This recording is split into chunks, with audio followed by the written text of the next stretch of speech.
اعوذ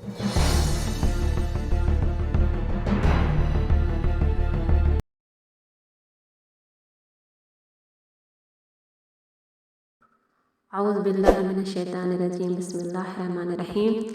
الصلاۃ والسلام علی اشرف الانبیاء وخیر المرسلین وخاتم النبیین اولین والآخرین وشفیع ذنوبنا وحبیب قلوبنا وطبیب نفوسنا وسیدنا ومولانا ابو القاسم محمد۔ اما بعد فقد قال اللہ تبارک و تعالی فی کتاب المجید وفرقان الحمید وصدق الصادقین وقول الحق۔ بسم اللہ الرحمن الرحیم۔ شہر رمضان الذی انزل فیہ القرآن۔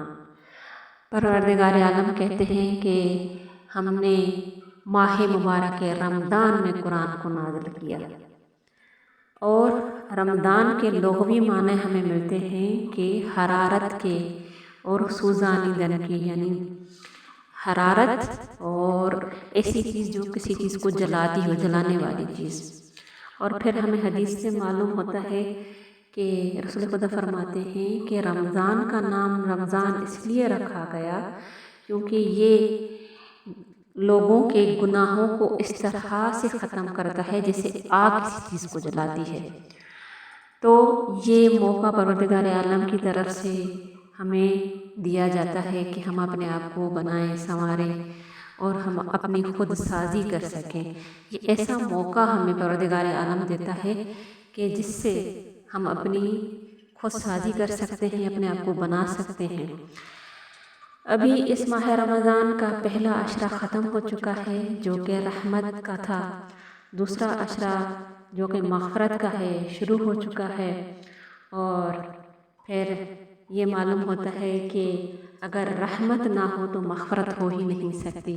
تو پروردگار عالم کی رحمت پہلے آتی ہے تاکہ انسان نرم ہو جائے، انسان اپنے آپ کو بنائے، اپنے لیے راہ ہموار کرے تاکہ اس کو پھر عشرہ مغفرت میں مغفرت حاصل ہو سکے۔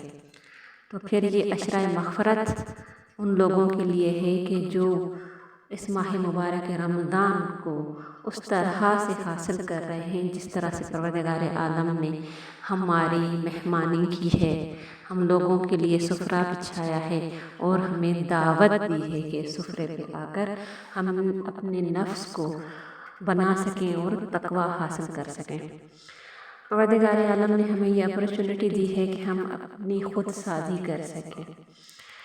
اور پھر معلوم ہوتا ہے، ایک حدیث میں ہے کہ جنت کے 8 دروازوں میں سے ایک دروازہ ہے کہ جس کا نام ریان ہے، اور اس دروازے سے فقط و فقط روزے دار ہی گزریں گے۔ اور جب قیامت کا وقت ہوگا، قیامت کے دن ایک ندا دینے والا ندا دے گا کہ کہاں ہیں وہ روزے دار جو تقوی کے ساتھ روزے رکھتے تھے۔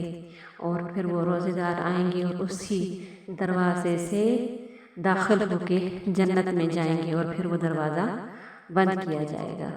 تو انشاءاللہ ہم سب مل کے یہی کوشش کریں کہ جو خدا نے ہمارے لیے یہ موقع فراہم کیا ہے، کیونکہ خدا بہت رحیم اور کریم اور غفور ہے، جس نے ہمیں یہ موقع دیا ہے کہ ہم اپنے آپ کو بنا سکیں، تقوی اختیار کر سکیں اور پوری زندگی اسی پر ہی اپنے آپ کو رکھیں۔ تو انشاءاللہ اسی دعا کے ساتھ کہ آپ اور ہم مل کر اس رمضان کو پالیں گے، التماس دعا۔ السلام علیکم ورحمۃ اللہ وبرکاتہ۔